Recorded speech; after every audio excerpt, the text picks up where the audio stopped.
Hey guys, welcome to week 7, and this week, this tip is going to talk about attacking your debt. So last week I gave you an exercise to look at collating some information about the debt that you have right now in the bid that we can understand what we have. And within that, you should now have everything in one place, and we should now be able to take a methodical look at how we attack your debt strategically. So before we get into this week's tips, what I want to do is I want to start off by making sure that I make a couple of things clear. First and foremost, this week's tip is not going to give you, none of them are going to give you an introduction to things like debt management plans, debt relief orders, individual voluntary arrangement, which are IVAs, or bankruptcies. They're not going to give you an introduction to any of those. These are tips that you can implement into your finances that have worked for me in the past, and things that from a financial point of view make sense to do in attacking your debt. The second thing that I want to make clear is that obviously with these tips, I don't know your personal circumstances. Therefore, if you're in a position where your debt truly is overwhelming, I would strongly recommend that you seek out a regulated debt counselor who can give you advice specific to your circumstances. I will give you links to how you find one in the article and in the description box if you are watching this via YouTube. If you're listening via the podcast, then please refer to either to the YouTube channel or in the community. If you've not joined, please do join. It is free. So let's get into this. So tip number 1 is we need to prioritize our debt. Now, I mentioned last week that we were going to go through a bit of a segmentation exercise, and what I meant by that was we were going to look at the information that you collated in the exercise and decide methodically about how we address and attack your debt. Now, in prioritizing your debt, it's really important that we understand one big factor. Which of your debt is costing you the most money? Which one are you paying the highest interest on? And we work down from there. So in segmenting your debt or listing them, you need to list them by your highest interest rate first. So for example, if you've got a credit card where you're paying 17.9, you've got a loan where you're paying 9.9, then your credit card takes precedent. Identifying your debt and prioritizing your debt is tip number 1. Tip number 2 is we need to also allocate funds to this. So you can't pay off debt if you haven't got money. If you haven't got money left over, there's no way you can do this, which is why in week 5 I asked you to review weeks 1 to 4, particularly paying attention to week 3 where we created a spending plan. Now that week you will recall that we talked a lot about understanding what you've got in your essential bucket, what you've got in your non-essential bucket, and what you've got in your disposable income bucket. The whole idea with that was to understand where you could cut some fat if you needed to, probably from your non-essentials bucket, and how you could make your disposable bucket bigger, because this is what you're going to use the disposable bucket for, is to attack your debt. So we need to identify where we're going to source money to pay off this debt. So I would strongly encourage you, if you've not done the exercise reviewing weeks 1 to 4, particularly paying attention to week 3, that you do that right now and then come back to this point before we get into the main tips that we're moving on to next. So there are different kind of debts that you can hold. I want to talk about them individually, and I want to start with one which is a scourge, I would say, here in the UK, because let's face it, a lot of companies have made a lot of money, and as a result, a lot of people have got hurt and got themselves into worse positions than they were prior because of this thing. And this one thing is payday loans. If you have a payday loan, you are likely paying astronomical interest rates on the amount that you borrowed. If you do have these, it's really important that you prioritize this debt first out of everything else that you owe, because it is costing you the most amount of money in terms of interest. Now, when we talked about allocating cash, you really need to try and make sure that you can throw as much money at this as you possibly can.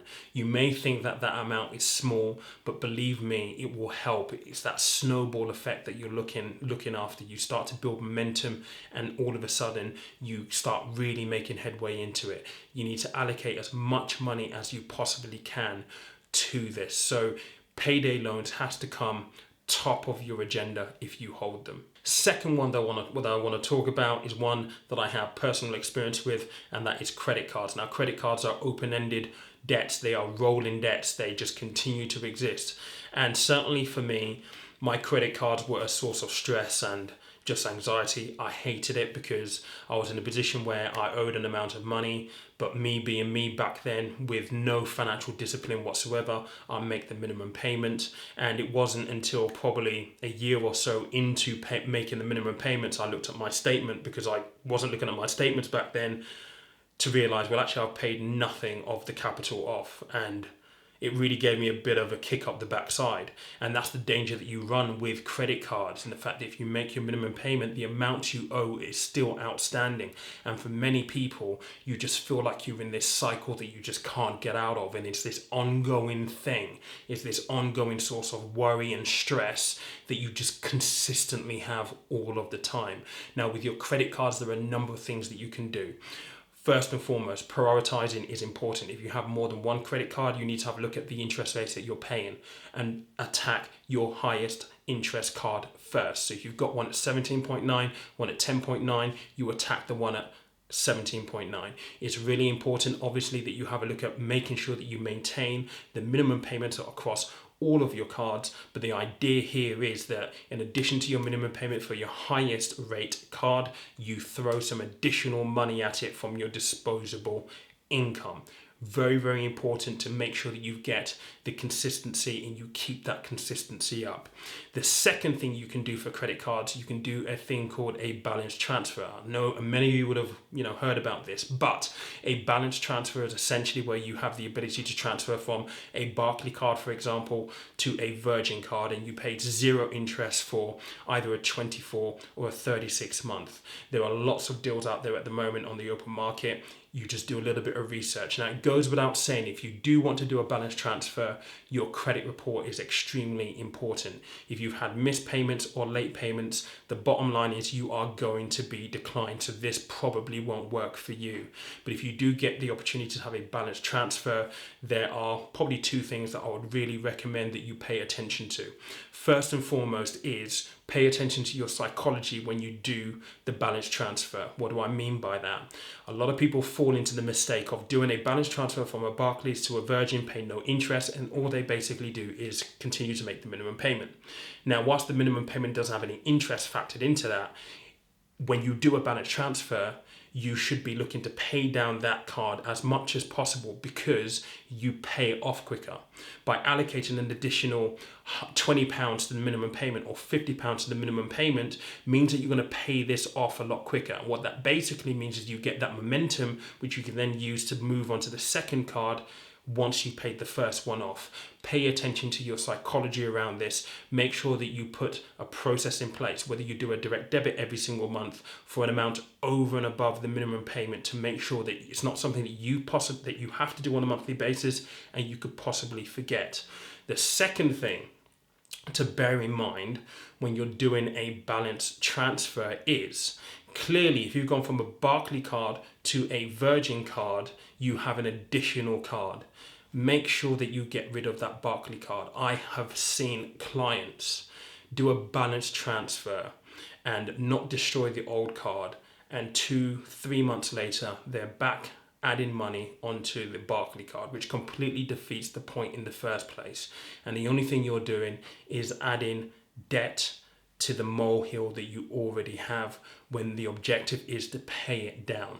So please cut up any cards that you transfer a balance from, so that you don't have the temptation to use it. And that leads me on to my next thing, which is, again, a mindfulness thing.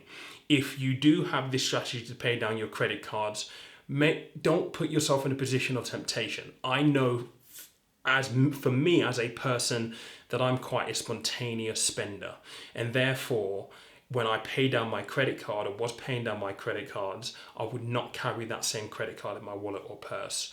That's a danger for me, and it could be for you as well. So when you do implement your strategy to pay this off, take that credit card out of your wallet, out of your purse, and put it somewhere that is out of reach so you don't feel tempted to use that card and add more debt to the debt that you already have. Overdrafts. Overdrafts are a pain as well. I have experience with this, unfortunately. And with an overdraft, it was weird because when I had it, I found myself in a position where I didn't like looking at my bank statement because I knew that I was constantly in the minus. And that's the trouble with an overdraft. The cycle that you get into is ever more apparent because it's in your it's your account, it's your running account, it's your current account. And I remember I'd get paid, the overdraft would eat up my pay, but obviously I needed the money to live, and therefore I'd go and spend that money, and every single month I just knew that I was on minus. So I stopped looking at my bank balances, and that in itself is a bad thing. Now with overdrafts, you have to be a little bit careful. Well, not careful, but you need to be cognizant of how these things work. So typically when you go to your bank and ask for an overdraft, they will have a pre-approved amount for you, depending on how your account is run, depending on how much you have going into your account, whether you have any missed payments, whether you have any late payments, how long you've been with them for, so on and so forth. They have a pre-approved amount based on your history with them, and they can make that intelligent decision because they know so much about you, having banked with them for a while. What people don't realize is that when you have an overdraft with a bank, it's not easy to pay down or reduce your overdraft amount because the system pre-approves you for a certain amount and it doesn't give you a range in between. So for example, if you're approved for £1,000, for example, you can use your £1,000, but it won't allow you to reduce it to 500 quid because the agreement is for £1,000. That's what it's been pre-approved for. And it sounds counterproductive and counterintuitive, but that's how the system works. So when I was paying off my overdraft, what I had to do is I had to pay money into a different account on a monthly basis until I got to the point where I had enough to pay into my current account and go to my bank and say, I want to now clear my overdraft, because it was impossible for me to go from 1,000 to 500 to 200 to 300 and pay it down by way of steps. No, I had to have the money all available in a different account to pay into my current account for them to then clear it. So that is a strategy that I employed. I believe it will work for you. But with overdrafts, if you are in that situation, don't put your head in the sand. Acknowledge that it's there. Yes, it might be painful to look at, but as long as you implement a plan, just remember the light is at the end of the tunnel, and that's the important thing. And being consistent with your approach will get you to the end of that tunnel. Now, personal loans, a lot of people have these, and for a lot of people it's something that they're easily able to account for because you know how much it is that's going out of your account, and at the end of 24 months or 6 months or whatever term you have left, the amount is going to be paid off. However, some people still want to make payments over and above their personal loan monthly payments because they want to pay it off a little bit earlier. And this will apply for things like your car agreements as well. Now, most loan providers or car finance providers will allow you to make overpayments either on a monthly basis or quarterly or on an ad hoc basis. You need to check with your provider. But in doing so, what you're able to basically do is reduce the term that you've got the agreement for. And by reducing the term, you also reduce the amount of interest that you pay to the agreement or to the provider, as it were. So if you do have personal loans or car finance or anything like that, it's really important that you have a conversation with whoever your lender is, just to understand how the repayments basically work. What they will be able to do is they will be able to give you an estimate on how much interest you're likely to save by making an overpayment of X, and you can talk to them about whether it's worthwhile or more beneficial in terms of the interest savings to make it monthly, quarterly, or to do it as a one-off lump sum. But with personal loans, a lot of people do have them, said it's accounted for. So it's an easy, comfortable thing to have as long as you've got it and you can afford it. Mortgages. Now, mortgages are beautiful things. They are probably the biggest purchase you are ever going to make. Certainly one of the more expensive, and definitely the longest debt that you're ever going to hold. I mean, mortgage terms now go up to 25, 35 years sometimes as well. So with a mortgage, it pays for the house over your head, and it's a big commitment. And obviously, for many people, it is a dream to pay off their mortgage early because it means they have security, they have peace of mind in knowing that the roof over their head is basically paid for. Not to mention, it adds to your bottom line, your net worth. So houses are a great investment.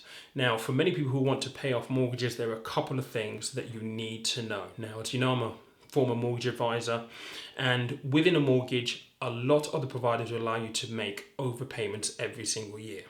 Now, the minimum that all of the providers have signed up to is 10%. However, there are some providers who will allow you to pay 20% off. Now, there is devil in the detail here, and this is where the conversation with your mortgage provider is very, very important. So here in the UK, most of the providers will say you can pay either 10 or 20% off the remaining balance of your mortgage or your original mortgage amount. Now, that difference is an important one to understand. So, for example, if you bought a house for £200,000 5 years ago, and you've been on a full repayment mortgage, and in your 5th year, your outstanding balance is £170,000, 10 or 20% of 170 is very, very different to 10 or 20% of 200,000. So it's really important that you understand from your lender's point of view what is written into your mortgage agreement in terms of how you make your overpayments. It is also worthwhile noting that you can make over the minimum payment amount that they recommend. So for example, if your provider says, or your mortgage lender says, you can pay 10% per year, you can make a payment of 15 or 20%. You can make an overpayment of whatever amount you want. However, you will pay a penalty for making that overpayment. Why? Because the mortgage lender is missing out on interest because you're overpaying and you're shortening the term, and therefore they levy a fee for that. Again, it's worthwhile having a conversation with your mortgage provider. Now, the last thing I want to mention is consolidation. Now, many people would have heard this, many people do this. Consolidation is where you basically take, say, 3 credit cards and you roll it into one payment. You can do this via a personal loan, and you can also do it via a mortgage. I'm going to talk about personal loan first and foremost. Now, if you do it via personal loan, you're going to be doing it over a short period of time. Now, one thing that's really important to bear in mind when you're looking at personal loans and their terms, though, is if you're taking out a loan for 5 years, your monthly repayment will be less than if you did it for 3 years. However, you are paying more interest because you have more months to pay over than you would do if you took out a 3-year loan. So that's very important to acknowledge from the outset. One thing that is absolutely crucial if you're looking to consolidate is the fact that your credit report needs to be healthy. You cannot afford to have had missed payments or late payments when you're looking at a consolidation. The bottom line is you are going to get declined. So make sure that your credit history is spot on, your payment history is spot on. You won't be able to do that without this. The other angle that you can use when you look at consolidating is you can do it onto a mortgage. Again, what I just referenced in terms of the credit history and credit payments, your credit payment history has to be, again, intact. You can't afford late or missed payments. You're going to get declined. However, with a mortgage, one thing that is absolutely crucial is that you have enough equity in the property. What I mean by that is if your property is worth £200,000 and you have a mortgage of, say, £100,000, then potentially you have up to £100,000 in equity to use. So you need to have enough equity in your property to do so. Your lender may also include a restriction on how much you can borrow. They call this a loan to value. So you wouldn't be able to borrow over a certain amount in comparison to the value of your home. That will vary from lender to lender, but it's important that you understand how much you can use in terms of your equity so that you can plan accordingly. The other thing that is really important to understand with a mortgage, and I kind of touched on this with the personal loan side of things, is that with a mortgage, typically you're lending over a longer period of time. And because of that, your mortgage rate is going to be significantly less than if you did it via a personal loan. Now, there is benefit in that, in the fact that your monthly repayments will be less. However, because you're lending over a longer period of time, clearly you're going to be paying more interest. Now, if you do want to consolidate onto a mortgage, it's really important that you go and seek a mortgage advisor, because you can't do it any other way. So seek out a mortgage advisor, go to your mortgage lender. They may be able to do it directly with you there. Or if you want to do it via a personal loan, then you need to go and see your bank and go through the credit application as you would normally do. Guys, when you look at consolidating, just a final thought for me on that point is that a lot of the lenders now, be it banks or mortgage providers, will go through something called affordability with you. Now, affordability is really important because all they're basically looking at here is they want to establish that you can actually afford to repay the monthly commitment that you're setting yourself up to. And unfortunately, this isn't just as easy as this is what I've got coming in and this is what I've got going out. There are certain formulas that they apply. So it's really important that when you go to either your bank or your mortgage provider, that you understand and ask them specific questions about their affordability criteria. If you don't pass the affordability criteria, then it means that your application is going to get declined. We are going to be talking about credit scores and all that kind of stuff in a few weeks' time. So you don't want to apply for anything that will have a negative impact on that. So it's very, very important that you ask the right questions. Ask about the affordability test that they do. Ask about how it actually works so you can get an understanding before you go for a full application. Now, if you have carried out, weeks 2 and 3 and done that exercise, then this will help you when you go and apply for personal loans, because they're going to ask you for your income and your expenditure. You've got it available there from weeks 2 and 3. So I guess I wanted to kind of put across here, guys, that everything that I'm putting into this program over the next 52 weeks, you'll find that a lot of them are going to be interconnected. They will all speak to each other. And whenever an exercise is kind of put out there for you guys to do, there is reason for that as well. And again, when we come back and reference a lot of these things, you'll find that there will be a lot of interlinking with the topics and some of the exercises as well. So please, to get the best out of the 52-week program, please embark on doing the exercises. There are reasons for them. They are functional in their intention. So that's the tip for this week, guys. I know that I've covered an awful lot here, and invariably there are going to be questions, and rightly so. If you do have questions, I know that money is a really sensitive topic to talk about, particularly debt. If you don't want to put it on the forum in the community, then feel free to message me privately. Also, if you don't want to talk in the community, you want to do it on Instagram, feel free to drop me a DM in there too. If you're watching on YouTube, find me on Instagram or join the community. The community is free to join. There is a link in the description box. If you're listening on the podcast, you know where to go now. Either the website, find me on Instagram, or you can join the community for free as well. But thank you so much for tuning in. I'll look forward to seeing you guys next Monday, and I look forward to hearing your comments, your thoughts. Have a great week.